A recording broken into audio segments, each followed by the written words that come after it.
बातमीपत्रामध्ये आता पाहणार आहोत प्रत्येक जिल्ह्यातली बातमी अतिशय वेगवान स्वरूपात बातमी 36 जिल्ह्यांची या बुलेटिनमध्ये सुरुवात करूया।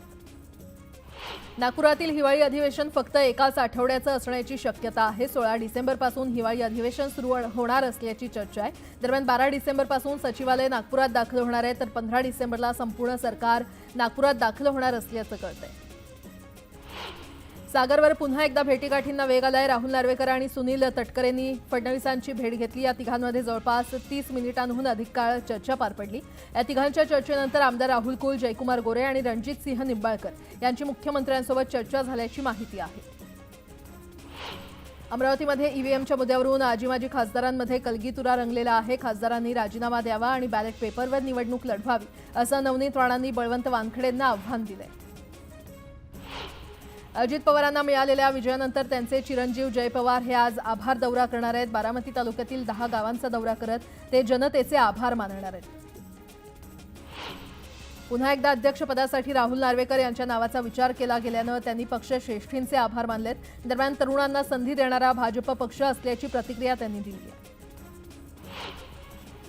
पूर्ण बहुमत मिळाल्यानंतरही मुख्यमंत्रीपदाची शपथ घ्यायला विलंब लावला। भक्कम बहुमत मिळून देखील अद्याप मंत्रिमंडळ विस्तार होऊ शकला नाही। हे महायुतीचं अपयश आहे अशा शब्दात एकनाथ खडसे यांनी महायुतीला टोला लगावलाय। जळगावमध्ये माजी मंत्री गुलाबराव देवकर राष्ट्रवादीच्या मार्गावर आहेत। दरम्यान राष्ट्रवादीच्या स्थानिक पदाधिकाऱ्यांनी देवकरांच्या प्रवेशाला विरोध केलाय। देवकरांना पक्षात घेतल्यास अनेक पदाधिकाऱ्यांनी राजीनामा देण्याचा इशारा दिलाय। राज्य मंत्रिमंडळाचा विस्तार येत्या 12 डिसेंबरला होणार आहे। दरम्यान शिवसेनेकडून कुणाला मंत्रिपद मिळणार याचा निर्णय एकनाथ शिंदे घेतील असं देखील शंभूराज देसाई म्हटलंय। शिवसेनेनं सर्व अधिकार शिंदेंना दिल्याचं देसाई म्हणाले। यवतमाळच्या दिग्रस विधानसभा मतदारसंघातून सलग 5व्यांदा आमदार झालेले संजय राठोड यांची मंत्रिमंडळामध्ये वर्णी लागू नये यासाठी षडयंत्र रचलं गेल्याचा आरोप करण्यात आलाय। बंजारा समाज हा प्रयत्न हाणून पाडेल असा इशारा बंजारा महंतांनी दिलाय। शिवसेना आमदार तानाजी सावंत यांना मंत्रिपद मिळावं यासाठी कार्यकर्त्यांकडून पंढरपूरमध्ये विठुरायाला साकडं घालण्यात आलं। यावेळी विठुरायाची महाआरती करत प्रार्थना करण्यात आली। राष्ट्रवादीचे ज्येष्ठ नगरसेवक अशोक काका देशमुख यांचं निधन झालं। दरम्यान या पार्श्वभूमीवर उपमुख्यमंत्री अजित पवारांनी बारामतीमध्ये अशोक काका देशमुख यांच्या कुटुंबियांची सांत्वनपर भेट घेतली। मुख्यमंत्री देवेंद्र फडणवीस यांनी आरक्षणाचा प्रश्न मार्गी लावला तर त्यांना डोक्यावर घेऊन नाचू हे आमचे कधीच शत्रू नव्हते आणि आताही नाहीत। 5 जानेवारीपर्यंत त्यांनी आरक्षणाबाबत निर्णय घ्यावा अन्यथा उपोषणाची तारीख जाहीर करू असा इशारा जरांगेंनी दिलाय। यंदाच्या निवडणुकीत लोकांनी आणि लाडक्या बहिणींनी तुम्हाला नाकारलंय त्यामुळे विनाकारण भ्रम पसरवून ईव्हीएमवर खापर फोडू नका असं म्हणत चंद्रशेखर बावनकुळेंनी शरद पवारांवर हल्लाबोल केलाय। वेगवेगळ्या निवडणुकीत आकडेवारी सांगत त्यांनी पवारांच्या आरोपांचं खंडन केलं। विरोधकांकडे कोणताही मुद्दा शिल्लक राहिला नाहीये। जेव्हा ते निवडणूक हरतात तेव्हा ईव्हीएममध्ये घोटाळा झाल्याचा आरोप करतात असं म्हणत उपमुख्यमंत्री एकनाथ शिंदेंनी विरोधकांना प्रत्युत्तर दिलं। महाविकास आघाडीला ईव्हीएमवर शंका असेल तर अमरावतीच्या खासदारांनी राजीनामा द्यावा। बडनेराचे आमदार रवी राणा देखील राजीनामा देतील। दोन्ही निवडणुका बॅलेट पेपरवर घ्याव्यात असं आवाहन नवनीत राणांनी खासदार बळवंत वानखेडेंना केलंय। लोकसभेत आम्ही आमचा पराभव मान्य केला त्यावेळी विरोधकांनी ईव्हीएमवर आरोप का केले नाहीत असं म्हणत केंद्रीय राज्यमंत्री रक्षक खडसे यांनी विरोधकांचा समाचार घेतलाय। पंतप्रधान नरेंद्र मोदींनी प्रभू श्रीरामाला स्मरून सांगावं की ईव्हीएममध्ये घोटाळा नाही असा सवाल करत अभिजित बिचुकले यांनी महायुतीवर निशाणा साधला। शरद पवारांचा एवढा दारुण पराभव महाराष्ट्रात होऊ शकत नाही असंही ते म्हटलंय। धुळ्यामध्ये उबाठाच्या वतीनं ईव्हीएम विरोधात मोर्चा काढण्यात येणार आहे। 9 डिसेंबर रोजी शहरात मशाल मोर्चाचं आयोजन करण्यात आलं असून महात्मा गांधी चौकात मोर्चाची सांगता होणार आहे। धुळ्यामध्ये वंचित बहुजन आघाडीकडून ईव्हीएम विरोधात आंदोलन करण्यात आलं। ईव्हीएम बंद करून बॅलेट पेपरवर मतदान घेण्यात यावं अशी मागणी आंदोलनकर्त्यांनी केली। इंदापूरच्या तरंगवाडी गावात ईव्हीएमच्या प्रतिकृतीची घोड्यावरून मिरवणूक काढण्यात आली। मार्कडवाडीमध्ये ईव्हीएमला विरोध होत असताना ईव्हीएमच्या समर्थनार्थ ही रॅली काढण्यात आली।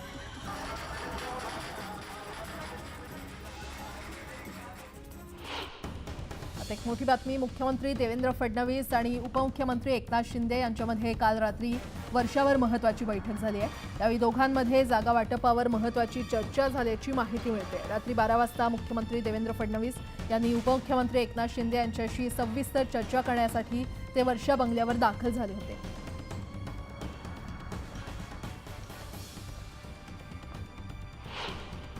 शरद पवारांनी मार्कडवाडीतून ईव्हीएमवर शंका उपस्थित केली। यावर मुख्यमंत्री देवेंद्र फडणवीसांनी भाष्य केलंय। पवारांनी आता पराभव स्वीकारायला पाहिजे, त्यांनी जनतेचं मत स्वीकारायला हवं। कार्यकर्ते आणि खोटं बोलणाऱ्या नेत्यांच्या दबावाखाली त्यांनी येऊ नये असा सल्ला मुख्यमंत्र्यांनी दिलाय। मार्कडवाडीतील ग्रामस्थांना ईव्हीएमवर शंका असेल तर त्यांनी न्यायालयामध्ये जावं, पण त्यांना मतदान घेण्याचा अधिकार नाही असं सोलापूरचे जिल्हाधिकारी कुमार आशीर्वाद यांनी स्पष्ट केलंय। लातूरमध्ये शेतकऱ्यांना वक्फ बोर्डाकडून नोटीस पाठवण्यात आली आहे। दरम्यान आम्ही कुणावर देखील अन्याय होऊ देणार नाही, राज्यात सामान्य माणसाचं सरकार आहे असं स्पष्टीकरण उपमुख्यमंत्री शिंदेंनी दिलं। आमच्याशिवाय सरकार येणार नाही असं राज ठाकरे बोलले होते। दरम्यान त्यांच्या सभेला गर्दी होती, मात्र एकही जागा निवडून येत नाही असा टोला रामदास आठवले यांनी लगावलाय। राज ठाकरे युतीमध्ये येतील असं वाटत नाही असंही ते म्हटले। नागपूर अधिवेशनापूर्वी मंत्रिमंडळाचा विस्तार करण्यात येणार आहे, मात्र सामान्य प्रशासन विभागाकडे कायमस्वरूपी 30 शिपाई कार्यरत आहेत। 1998 पासून शिपाई पदाची भरती केली नसल्यानं नव्या मंत्र्यांना शिपाई आणि चोपदारांची कमतरता भासेल अशी माहिती आहे। विधानसभा निवडणूक निकालांना कलाटणी देणाऱ्या मुख्यमंत्री माझी लाडकी बहीण योजनेलाच कलाटणी मिळणार आहे। मुख्यमंत्री माझी लाडकी बहीण योजनेच्या अर्जाची छाननी केली जाणार आहे आणि या छाननीनंतर नियमबाह्यपणे अर्ज बाद केले जातील अशी माहिती अदिती तटकरे यांनी दिली आहे।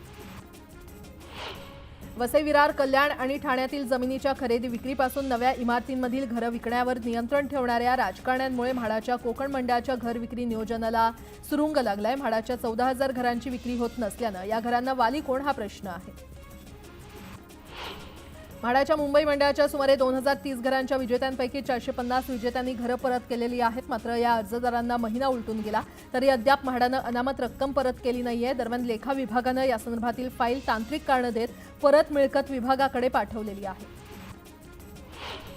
मुंबई पालिकेच्या हॉस्पिटलमध्ये मुंबई बाहेरील आणि महाराष्ट्र बाहेरील रुग्णांकडून शुल्क वसुली करण्याचा विचार पालिकेनं केला होता, मात्र राजकीय विरोधामुळे हा विचार आता बारगळ्यात जमा आहे। त्यामुळे पालिका हॉस्पिटलमध्ये उपचार घेणाऱ्या लाखो रुग्णांना दिलासा मिळणार आहे। नवी मुंबईमध्ये सकल हिंदू समाजाच्या वतीनं निषेध मोर्चा काढण्यात आला। बांगलादेशात हिंदूंवर होणाऱ्या अत्याचाराच्या निषेधार्थ हा मोर्चा काढण्यात आला। ठाण्यामध्ये सकल हिंदू समाजाच्या वतीनं मोर्चा काढण्यात आला। बांगलादेशमध्ये हिंदूंवर होत असलेल्या अत्याचाराविरोधात हा मोर्चा काढण्यात आला। या मोर्चामध्ये सहभागी झालेल्या एका वृद्ध आजींनी सर्वांचं लक्ष वेधून घेतलं। बांगलादेशात हिंदूंवर होत असलेल्या अत्याचाराविरोधात विक्रोळीमध्ये जनआक्रोश मोर्चा काढण्यात आला। बांगलादेश विरोधात जोरदार घोषणाबाजी करत हिंदूंना संरक्षण देण्याची मागणी यावेळी करण्यात आली। बांगलादेशात हिंदू आणि अल्पसंख्याकांवर होणाऱ्या अत्याचाराविरोधात महाडचे नागरिक रस्त्यावर उतरले। सकल हिंदू समाज आणि विविध संघटनांनी मानवी साखळीत सहभाग घेत स्वाक्षरी मोहीम राबवली। बांगलादेशमध्ये हिंदूंवर होणाऱ्या अत्याचाराच्या निषेधार्थ नागपूरमध्ये सकल हिंदू समाजाच्या वतीनं मोर्चा काढण्यात येणार आहे। येत्या 10 डिसेंबरला या मोर्चाचं आयोजन करण्यात आलं। आता एक मोठी बातमी, बेळगाव सरकारच्या विधिमंडळाच्या हिवाळी अधिवेशनाला आज प्रारंभ होणार आहे। हलगा येथील सुवर्ण सौध येथे 10 दिवस चालणाऱ्या या अधिवेशनाची तयारी पूर्ण करण्यात आली आहे। अधिवेशनात 5 विधेयकांवर चर्चा होणार असून अधिवेशनासाठी 6,000 पोलिसांसह 8,500 अधिकारी आणि कर्मचारी तैनात करण्यात आले। आज विधानसभा अध्यक्ष युटी कादर यांनी पाहणी करून तयारीचा आढावा घेतलाय आणि हे अधिवेशन आदर्श पद्धतीनं साकारण्यासाठी सर्वांनी मदत करण्याचं आवाहन केलंय। बेळगाव सरकारचं आजपासून हिवाळी अधिवेशन सुरू होत आहे।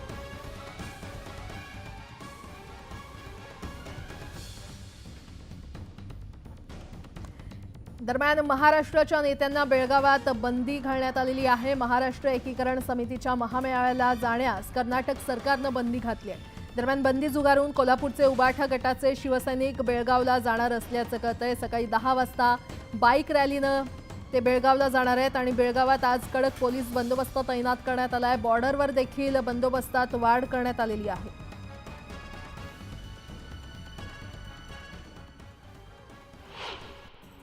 जळगाव जिल्ह्यातील सातपुडा परिसर, आदिवासी भागांमध्ये किंवा शहरापासून दूर असलेल्या अनेक गावांमध्ये बोगस डॉक्टरांचा सुळसुळाट मोठ्या प्रमाणात असतो। जळगाव जिल्ह्यामध्ये 12 बोगस डॉक्टरांच्या तक्रारी झालेल्या आहेत आणि त्यापैकी काही जणांवर कारवाई प्रस्तावित आहे, तर एकावर गुन्हा दाखल करण्यात आला आहे। भडगाव शहरासह तालुक्यातील काही गावांमध्ये गिरणा नदीपात्रातून जेसीबी मशीनद्वारे अवैध वाळूचं उत्खनन सुरू आहे। वलवाडी येथून एक अवैध वाळू वाहतूक करणारा डंपर महसूल विभागाच्या पथकानं ताब्यात घेतलाय। दोन्ही वाहनं भडगाव शासकीय आयटीआय इथे जमा करण्यात आली आहेत।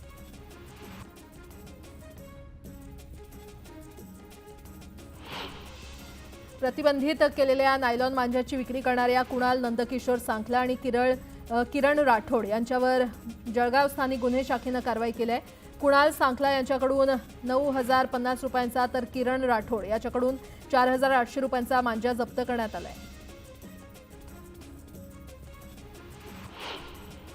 अलिबाग समुद्र किनाऱ्यावर आलेल्या तरुणांमधील वाद मिटवण्यासाठी गेलेल्या पेण तालुक्यातील तरुणाला मारहाण करण्यात आली आहे। मारहाणीमध्ये तरुणाचा जागीच मृत्यू झाला असून आरोपीवर लवकरात लवकर कारवाई करण्याची मागणी नातेवाईकांनी केली आहे। बांगलादेशात हिंदू समाजातील नागरिकांवर होणाऱ्या अत्याचाराविरोधात पिंपरी चिंचवडमध्ये निषेध करण्यात आला आहे। स्वामी विवेकानंद चौकात मूकमोर्चा काढण्यात आला तर हिंदू समाजातील नागरिकांचे रक्षण करण्यासाठी हातात बॅनर धरून भारतीय नागरिकांना एकत्र करण्याचा प्रयत्न करण्यात आला। वर्ध्यामध्ये बांगलादेशातील हिंदूंवर होणाऱ्या अन्याय आणि अत्याचाराच्या विरोधात जिल्ह्यातील सकल हिंदू समाजाच्या वतीनं उद्या आक्रोश मोर्चा काढण्यात येणार आहे। यावेळी वर्ध्यातील दुकानं बंद ठेवण्याचं आवाहन करण्यात आलंय। बदलापूर स्टेशन परिसरात असलेल्या स्कायवॉकची दुरवस्था झालेली आहे आणि या स्कायवॉक खालील काही भाग कोसळून पडलाय। या स्कायवॉकच्या दुरुस्तीकडे दुर्लक्ष होत असल्यानं मोठा अपघात घडण्याची भीती व्यक्त होते। उल्हासनगरमध्ये ईव्हीएम विरोधात वंचितनं स्वाक्षरी मोहीम राबवली आहे। वंचितला मताधिक्यांची अपेक्षा असताना हवा तसा लीड मिळाला नाहीये तर ईव्हीएम मशीन फेरफार करण्यात कारणीभूत असल्याचा आरोप देखील वंचितनं केला होता। वर्ध्याच्या हिंगणघाट येथे अवैधरित्या सुरू असलेल्या इलेक्ट्रिक गेम पार्लरवर पोलिसांनी छापा घातला। छापेमारीमध्ये 11 जणांना अटक करण्यात आली असून इलेक्ट्रिक मशीनसह 2,90,000चा मुद्देमाल जप्त करण्यात आलाय। वाशिम जिल्ह्यातील वडजी गाव 100% बीसीजी लसीकरण करणारं राज्यातलं पहिलं गाव ठरलंय। बीसीजी लसीकरण यशस्वी केल्याबद्दल केंद्रीय आरोग्य राज्यमंत्री प्रतापराव जाधव यांच्या हस्ते वडजीचे सरपंच शत्रुघ्न बाजड यांचा सन्मान करण्यात आला। नंदुरबार जिल्ह्यातील अस्लोद इथे दारूबंदीसाठी घेण्यात आलेल्या मतदानामध्ये आडव्या बाटलीचा विजय झाला। या विजयानंतर आता गावातील दारूबंदी होईल याबाबत समाधान व्यक्त करत महिलांनी जल्लोष केला। गोंदियामध्ये सलग दुसऱ्या दिवशी अवकाळी पावसानं हजेरी लावली। पावसामुळे रब्बी पिकाला धोका निर्माण झाल्यानं शेतकरी हवालदिल झालाय। विधानसभा निवडणूक काळात बुलढाण्याच्या चिखली मतदारसंघातील गावांमध्ये पैसे वाटप करण्यासाठी आलेल्या व्यक्तीला गावकऱ्यांनी पिटाळून लावलं। दरम्यान या घटनेचा व्हिडिओ समोर आला असून आता तो सोशल मीडियावर व्हायरल होतोय। गुहागर चिपळूण महामार्गावर कचरा आणि दुर्गंधीचं साम्राज्य पसरलंय। दरम्यान यासंदर्भात वारंवार तक्रार करून पाठपन्हाळे ग्रामपंचायत दुर्लक्ष करत असल्याचा आरोप स्थानिकांनी केलाय। अकोल्यातील अनकवाडी येथील शेतशिवार भला मोठा अजगर आढळून आला। अजगराला पाहून शेतकरी भयभीत झाले। दरम्यान ग्रामस्थांनी सर्पमित्राला बोलावून अजगराला नैसर्गिक अधिवासात सोडून दिलं। बांगलादेशमधील हिंदू समाज आणि साधू संतांवर होत असलेल्या अत्याचाराविरोधात जळगाव जिल्ह्यातील 40 गावात सह्याद्री प्रतिष्ठाननं असहकार आंदोलन करत जाहीर निषेध केला। हिंदूंना संरक्षण मिळावं यासाठी तात्काळ उपाययोजना करण्याची मागणी करण्यात आली। मुंबई पुणे एक्सप्रेस वेवर इंटेलिजंट ट्रॅफिक मॉनिटरिंग सिस्टम प्रणाली अंतर्गत 52 ठिकाणी दोन्ही बाजूंना कृत्रिम बुद्धिमत्तेवर आधारित कॅमेरे बसवण्यात आलेत। या तंत्राचा वापर करून वाहनांचा वेग मोजण्यात येत असून वेग मर्यादेपेक्षा अधिक वेगानं वाहन चालवल्यास कारवाई केली जाते। शासकीय रुग्णालयामध्ये डॉक्टर काम करण्यास इच्छुक नाही असं शपथपत्र वैद्यकीय शिक्षण आणि औषधी विभागानं मुंबई उच्च न्यायालयाच्या नागपूर खंडपीठात दाखल केलं। पदभरतीसाठी संबंधित विषयात पुरेसे पात्र डॉक्टर सापडत नसल्याची माहिती शपथपत्रातून विभागाच्या उपसचिवांनी दिली आहे।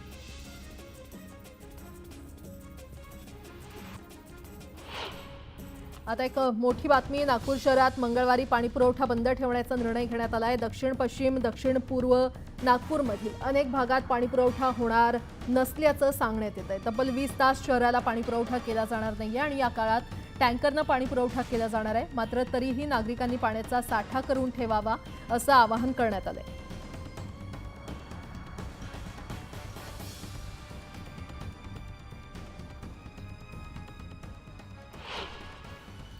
अंबरनाथमध्ये महिलेची छेड काढणाऱ्या रोड रोमिओला नागरिकांनी चोप दिला। उल्हासनगरहून अंबरनाथला आपल्या घरी जात असताना रोड रोमिओनं महिलेचा पाठलाग केला। दरम्यान महिलेच्या तक्रारीनंतर नागरिकांनी त्याला चांगलीच अद्दल घडवली। केंद्रीय वस्त्रोद्योग मंत्री गिरिराज सिंह यांनी राज्यमंत्री रक्षा खडसे यांच्या मागणीची दखल घेतली असून जळगावात 11 ठिकाणी सीसीआय कापूस खरेदी केंद्र सुरू करण्यात आलेले आहेत। सीसीआय कापूस खरेदी केंद्रावर हमी दरानं कापूस खरेदी केला जाणार असल्यानं कापूस उत्पादक शेतकऱ्यांना दिलासा मिळणार आहे। पुणे बाजार लोकल कांद्याची 16,000 आणि चिंचवड कांद्याची 14,000 क्विंटलची आवक झाली आहे। बाजार समितीमध्ये कांद्याची 58,000 क्विंटल आवक झाली असून यामध्ये कांद्याला 4,780 रुपयांपर्यंत दर मिळाला आहे। राज्यातील बाजार समितीमध्ये मक्याची आवक 897 क्विंटल झाली असून सर्वसाधारण दर हा 2,075 रुपये प्रति क्विंटल इतका मिळाला आहे। सिल्लोड बाजार समितीमध्ये पिवळी जातीच्या मक्याची सर्वाधिक 585 क्विंटल इतकी आवक झाली। लसणाची आवक कमी झाल्यानं लसणाच्या दरात वाढ झाली आहे। कोल्हापूर शेती उत्पन्न बाजार समितीमध्ये रोज सरासरी 100 क्विंटलची आवक होत असून मागणी त्यापेक्षा अधिक आहे आणि गेल्या 1.5 महिन्यापासून लसणानं चांगलीच उसळी घेतली आहे, त्यामुळे सामान्य ग्राहकांच्या आमटीतून लसूण गायब झालाय। राज्यातील बाजार समितीमध्ये सोयाबीनची आवक 505 क्विंटल झाली असून त्याला 950 रुपये प्रति क्विंटल इतका दर मिळाला। तसंच पिवळ्या जातीच्या सोयाबीनची सर्वाधिक 400 क्विंटल आवक झाली असून त्याला 3,800 रुपये प्रति क्विंटल इतका दर मिळाला आहे। बुलढाणा आणि छत्रपती संभाजीनगर आणि पुणे बाजारात हायब्रिड अर्जुन आणि 2,189 वाणांची आवक झाली आहे। गव्हाला कमीत कमी 2,400 रुपयांपासून 2,800 रुपयांपर्यंत सरासरी दर मिळाला आहे, तर दौंड बाजारात 2,189 गव्हाची 17 क्विंटलची आवक होऊन कमीत कमी 2,300 रुपये आणि सरासरी 2,800 रुपये दर मिळाला। कापसाची निर्यात थांबल्यानं कापूस उत्पादक शेतकऱ्यांच्या अडचणी वाढलेल्या आहेत। भाववाढीतील अशी अपेक्षा शेतकऱ्यांना असल्यामुळे शेतकऱ्यांनी अजूनही आपला माल घरातच ठेवलाय, तर शेतकऱ्यांच्या कापसाला 10,000 रुपयांचा दर देण्यात यावा अशी मागणी होती। जळगाव जिल्ह्यामध्ये 11 ठिकाणी सीसीआयचे कापूस खरेदी केंद्र सुरू करण्यात आलेले आहेत। केंद्रीय राज्यमंत्री रक्षा खडसेंकडून ही मागणी करण्यात आली होती। दरम्यान केंद्रीय वस्त्रोद्योग मंत्र्यांकडून ही मागणी मान्य करण्यात आली आहे। मुंबईत थंडीचा कडाका वाढला असताना प्रदूषणाच्या पातळीत काही प्रमाणात घट झाली आहे। गेल्या आठवड्यात अत्यंत खराब प्रवर्गात राहिलेल्या हवेचा दर्जा काहीसा सुधारलाय। मुंबईच्या हवेची गुणवत्ता समाधानकारक म्हणून नोंद झाली आहे। फेंगल चक्रीवादळाचा मुंबईवरील प्रभाव संपल्यामुळे मुंबईतील किमान तापमानात घट होण्यास सुरुवात झाली आहे। पुढील 2 ते 3 दिवस किमान तापमानात आणखी घट होईल असा अंदाज हवामान खात्यानं वर्तवलाय। राज्यातील तापमानात एका दिवसात 4 अंशांनी घट झाल्यानं बहुतांश शहरात हुडहुडी भरली आहे। थंडी आणखी वाढ होणार असल्यानं असा अंदाज सेवानिवृत्त हवामान तज्ज्ञ माणिकराव खुळे यांनी व्यक्त केलाय।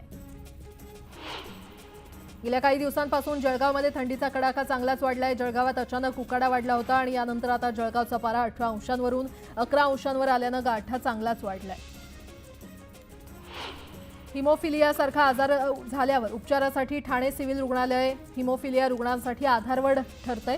वेळोवेळी हिमोफिलिया इंजेक्शन रुग्णांना तात्काळ उपलब्ध होत असल्यानं रुग्ण सर्वसामान्य जीवन जगतायत।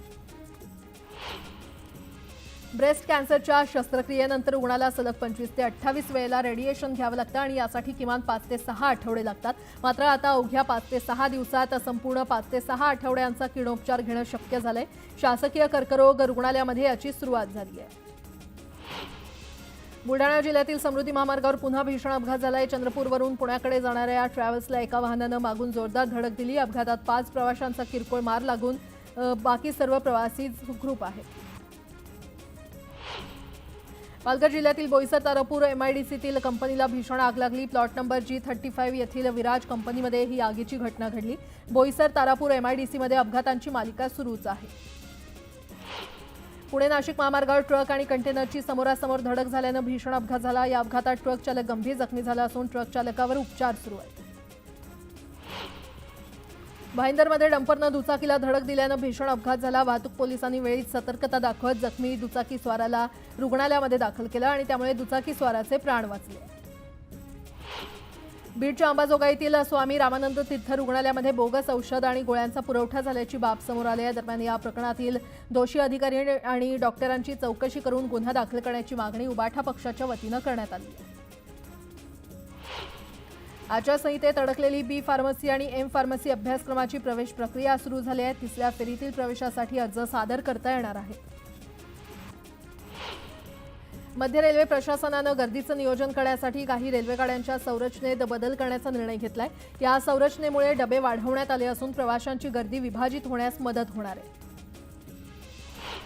महाकुंभात भाविकांच्या सोयीसाठी 13,000 विशेष गाड्या धावणार आहेत। रेल्वे मंत्री अश्विनी वैष्णव यांनी हा निर्णय घेतला असून 2 कोटी प्रवाशांना रेल्वे प्रवासाची सुविधा दिली जाणार आहे।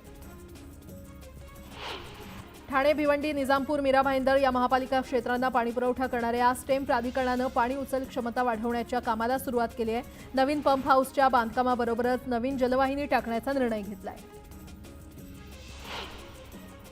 सकाळी संध्याकाळी पीक अवरच्या वेळी लोकलमध्ये सिग्नल बिघाडाच्या घटनांमुळे प्रवाशांना मनस्ताप सहन करावा लागतोय. एप्रिल ते सप्टेंबर या 6 महिन्यात मध्य रेल्वेवर सिग्नल बिघाडाच्या 757 घटना घडल्या. राज्य सरकारनं पुढील वर्ष 2025 साठीच्या शासकीय सुट्ट्यांची घोषणा केली आहे. पुढील वर्षात 24 शासकीय सुट्ट्या असणार आहेत. तर 30 मार्च रोजी गुढीपाडवा, दसरा, 2 ऑक्टोबर आणि 21 आणि 22 ऑक्टोबर रोजी दिवाळीनिमित्त सुट्ट्या जाहीर करण्यात आल्या.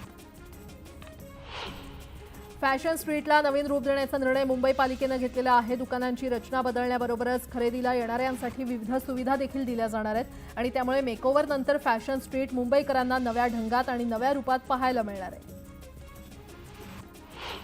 LIC कडून मुलांसाठी शिष्यवृत्ती योजना सुरू केलेली आहे. LIC golden jubilee scholarship scheme 2024 असं या योजनेचं नाव आहे. या अंतर्गत आर्थिक दुर्बल मुलांना मदत केली जाईल. अर्ज करण्याची अंतिम तारीख 22 डिसेंबर आहे. जळगावात संतांची जगनाडे महाराजांच्या 400व्या जयंतीनिमित्त भव्य मिरवणुकीचं आयोजन करण्यात आलं होतं आणि पारंपरिक वेशभूषा परिधान करत महिला भगिनींनी या भव्य मिरवणुकीत सहभाग घेतला. चीन हा जगातला सर्वात मोठा स्टील उत्पादक देश आहे. एप्रिल-ऑक्टोबरच्या दरम्यान चीननं भारताला 1.7 दशलक्ष मेट्रिक टन स्टीलची निर्यात केली आहे.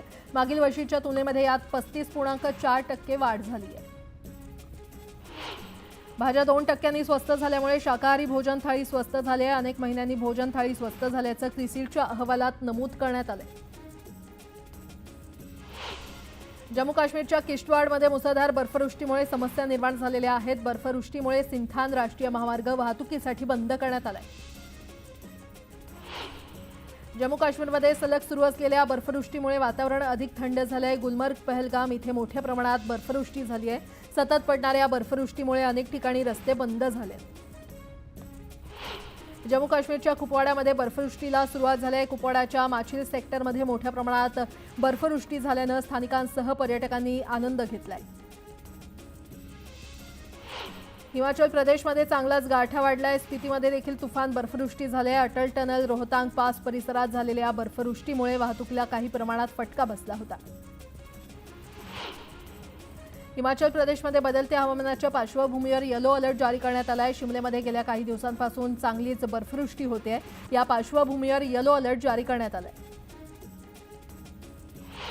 हिमाचल प्रदेशच्या मनाली भागात तुफान बर्फवृष्टी झाली आहे. डिसेंबरच्या सुरुवातीला चांगली बर्फवृष्टी झाल्यानं पर्यटकांमध्ये आनंदाचं वातावरण आहे. फेंगल चक्रीवादळाचा प्रभाव कमी झाल्यानं तापमानात घट झाली आहे. मोरादाबादमध्ये थंडीचा प्रभाव जाणवू लागलाय. आसाममधील गुवाहाटी येथील एका प्लास्टिक कारखान्यामध्ये भीषण आग लागली होती. अग्निशमन दलाच्या अथक प्रयत्नानंतर ही आग विझवण्यात आली.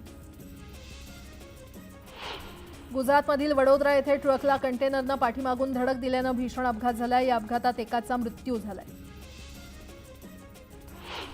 गुजरातमधल्या अमरेलीतील शिकारीच्या शोधात असलेला एक सिंह अचानक रस्त्यावर आला. त्याला पाहून वाहतूक रोखण्यात आली. हा व्हिडिओ सध्या सोशल मीडियावर व्हायरल होतोय. ओडिशातील कट्टक रेल्वे स्थानकाचं रुपडं पालटलेलं आहे. रेल्वे स्थानकावर प्रवाशांसाठी अगदी विमानतळाप्रमाणे सर्व सुविधा उपलब्ध करून देण्यात आलेल्या आहेत.